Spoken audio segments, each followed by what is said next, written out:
Estamos con el doctor Silvio Guerra y precisamente el motivo de nuestra entrevista es hablar sobre la justicia, el manejo de la justicia en nuestro país.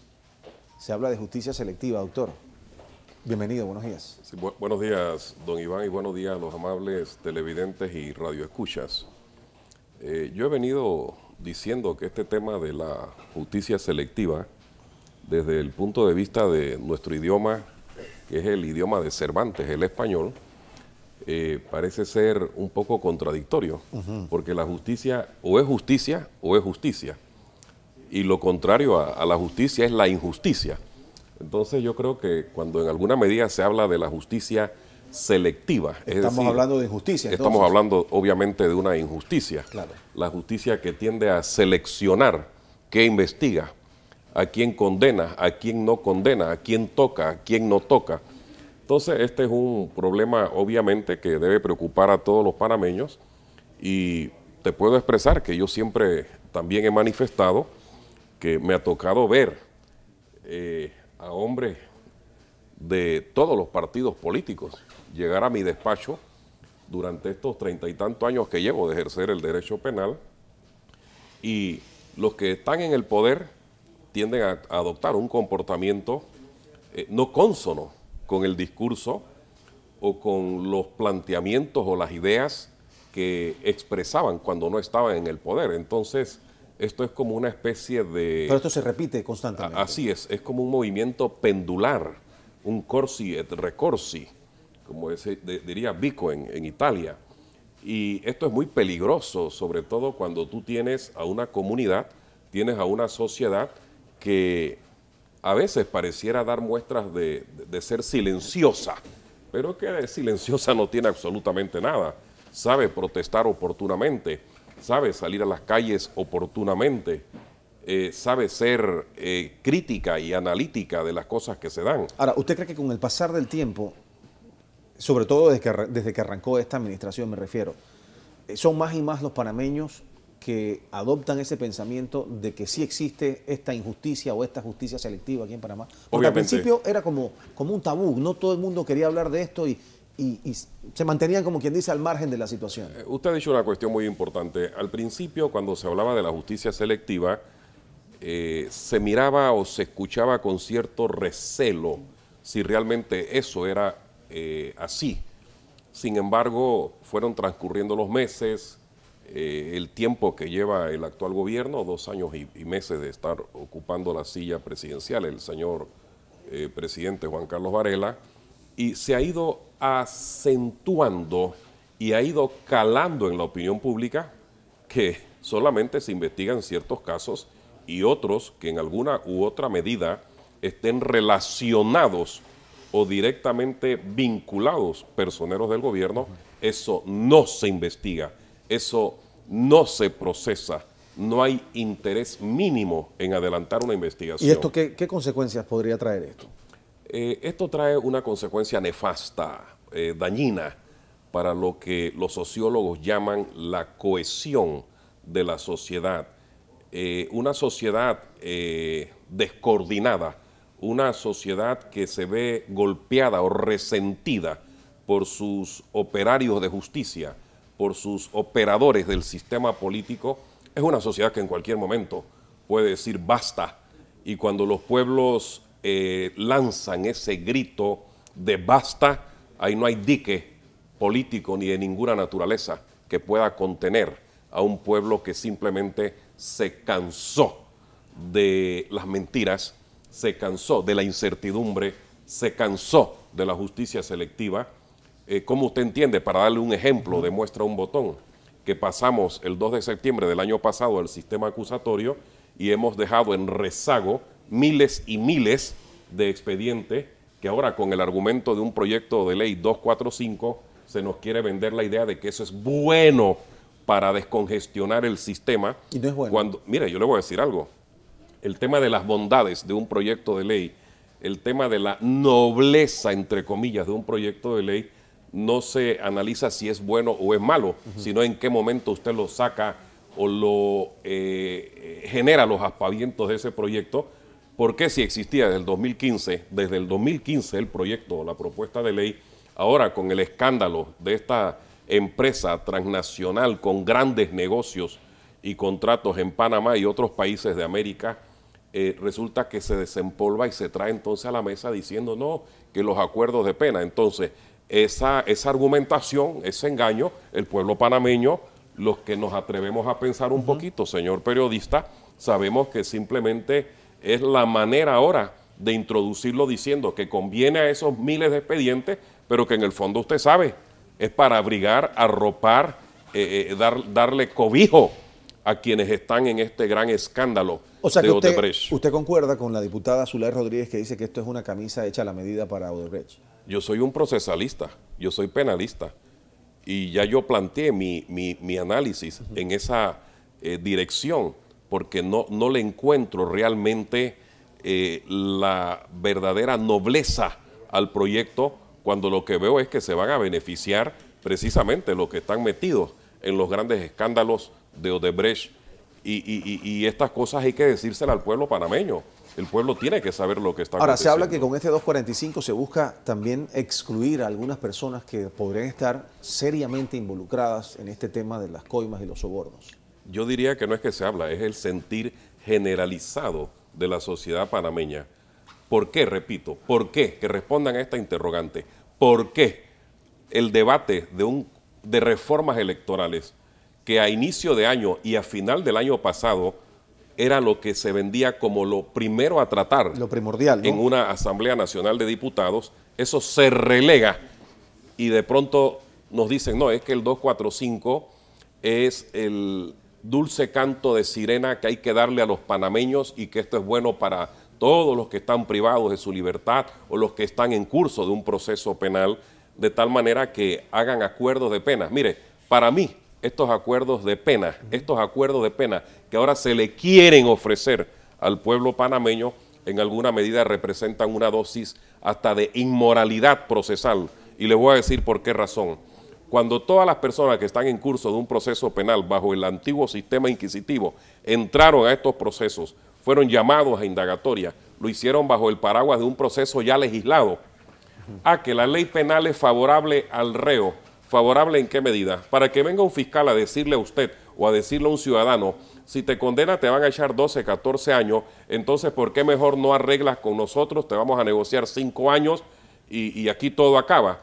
Y le contesta el acusado, pero si yo me considero inocente, soy inocente, defenderé mi inocencia.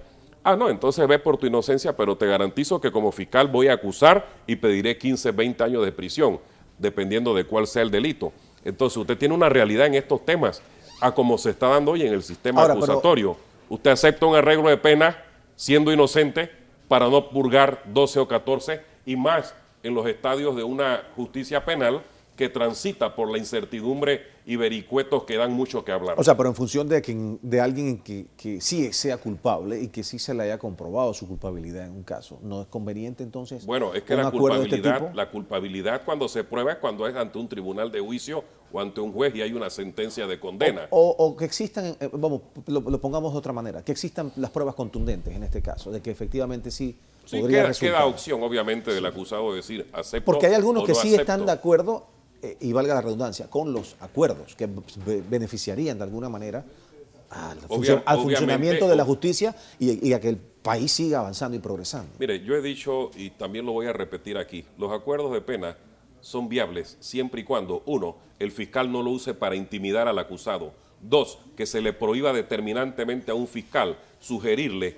o de cualquier forma instar al acusado a que haga arreglos de pena. Debe ser un acto espontáneo, de libre voluntad del acusado, si accede o no a presentar o a requerir un arreglo de pena, señor. Doctor, hablando de todo y de la justicia sobre todo, Ricardo Francolini, presidente de esta empresa, creo que lleva para 100 días aproximadamente de estar encarcelado. Por ahí muy cerca también está Jason Pastor, gerente general, ex gerente de la Caja de Ahorros, y Ricardo Francolini, ex directivo también de esta institución.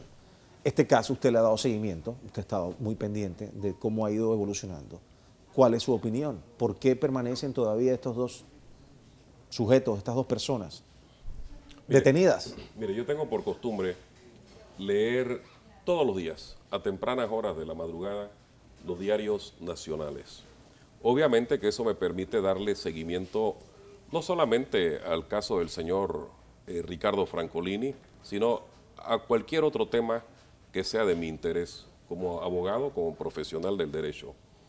Mire, Ricardo Francolini, según yo advierto el estado de cosas, es ahora mismo la máxima expresión de lo que es una persecución de carácter político. ¿Qué me permite decir a mí esta afirmación? Primero, es el dueño de los principales medios de comunicación social de la real y verdadera oposición al gobierno actual. De hecho, si usted es presidente de la República y el dueño de esos medios de comunicación social que le están haciendo oposición a usted y usted advierte un caso de esta naturaleza en donde primero no es cierto que exista un delito, en segundo lugar no es cierto que la caja de ahorro o el patrimonio de la caja de ahorro verbigracia del Estado se haya visto lesionado, afectado en alguna medida. Cuando usted advierte este tipo de procesos, repito, usted tiene que salir a la defensa del Estado de Derecho, a la defensa de la legalidad, a la defensa de la institucionalidad. Entonces, cuando no se le puede decir al país por qué causa tienes detenido o privado de la libertad a un hombre como el señor Ricardo Francolini, lo que te resta entonces, tras el silencio, es que recibe del pueblo panameño la nota o la calificación de que tienes a un hombre injusta, ilegal o arbitrariamente detenido y privado de su libertad. Y lo que se ha venido diciendo por parte de sus abogados, y yo me sumo a ese concepto jurídico. Uno, para que haya un delito, señor, esto es harto sabido y estoy dispuesto a discutirlo con el colega o el penalista que quiera ante esta palestra o el escenario que quiera. Para que haya delito tiene que haber lo que se llama el principio de damnidad o dañosidad. ¿Cuál es la puesta en peligro o la lesión causada al bien jurídico? Oiga, ese fue un préstamo que se pagó, se canceló, sus intereses, no hubo afectación. Entonces que el pueblo panameño se pregunta, ¿y por qué lo tienen privado de la libertad? Le pregunto yo a usted entonces, ¿cuál es la respuesta que recibe? Es un perseguido, indiscutiblemente de naturaleza política. Y lo mínimo que pueden hacer los jueces y magistrados penales de esta nación que conocen de ese caso y de otros más, es concederle una medida al menos cautelar, donde él pueda disfrutar de su libertad, atender sus empresas, atender su negocio, o en defecto de ello, una fianza de excarcelación. Pero, doctor, que no le puede ser negada. ¿Cómo es posible que dentro de este engranaje tantos eslabones estén fallando?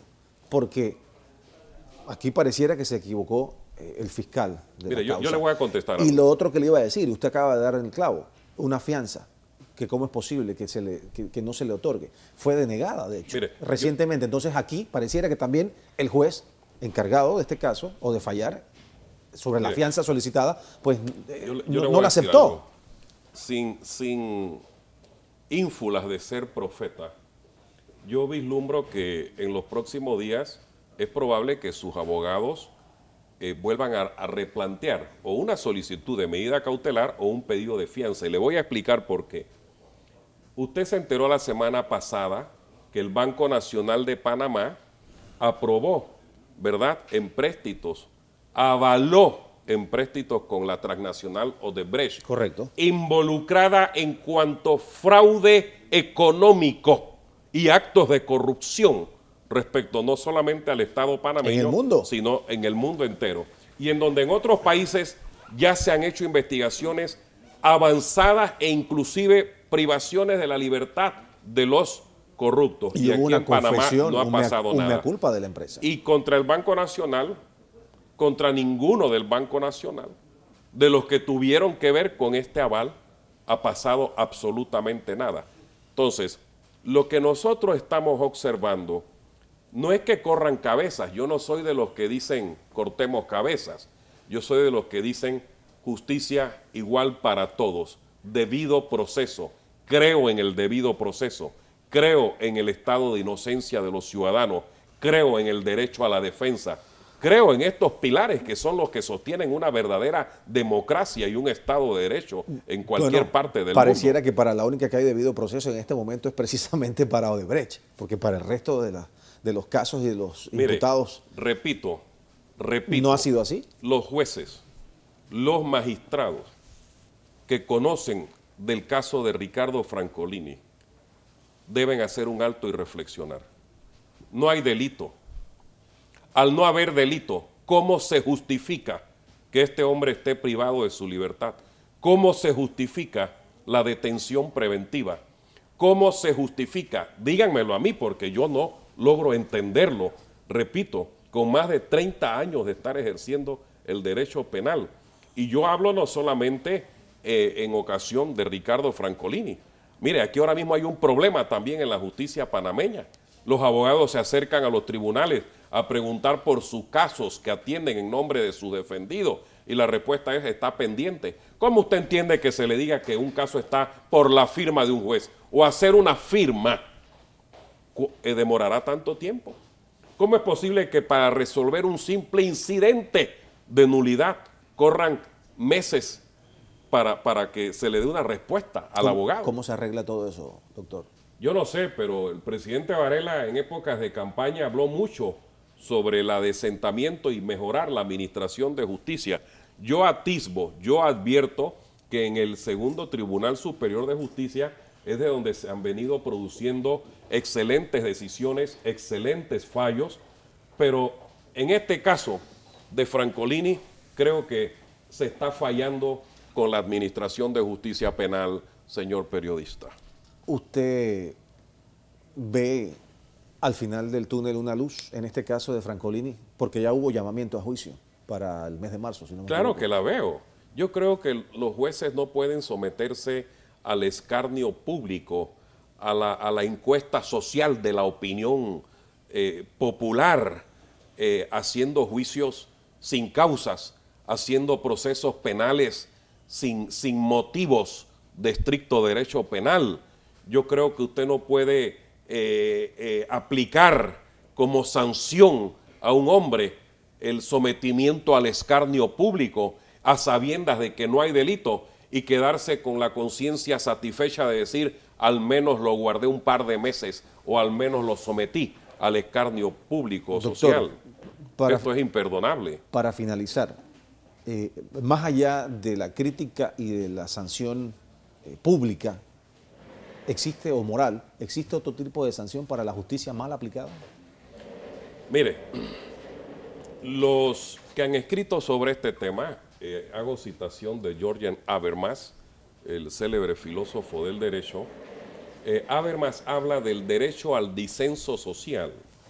Antes el disenso social, es decir, no estar de acuerdo con tal o cual posición o idea o programa o ejecución por parte de quienes ejercen el poder político, la reacción de los gobiernos era el atropello, era frenar esas expresiones sociales que son las que tiene el pueblo al final de cuentas, salir a la calle, hablar, protestar, gritar, eso es el derecho al disenso social.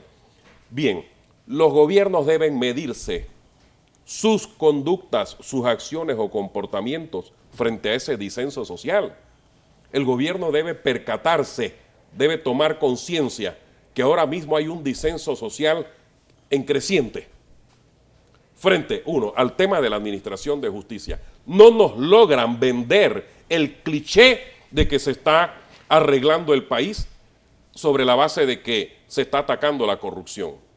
Eso no ha logrado calar en la opinión pública. ¿Por qué? Porque como diríamos por allá donde uno, lo que se está haciendo con las manos se desbarata con los pies, señor periodista. Muy bien. Doctor Silvio Guerra, muchas gracias. Que Dios bendiga a la patria, pero es necesario enmendar el estado de cosas. Creo que se le está distrayendo mucho a la opinión pública en cosas que el gobierno cree que el pueblo se las está tragando, pero que sin duda alguna el pueblo de tonto ni de pendejo tiene absolutamente nada. Hasta ahí llegamos, doctor. Gracias por la visita. Vamos a la pausa. Hay una nueva propuesta de partido político, País. Está con nosotros su proponente, Toto Álvarez, el presidente del Colegio Nacional de Abogados. Bueno, más adelante hablaremos sobre ese tema.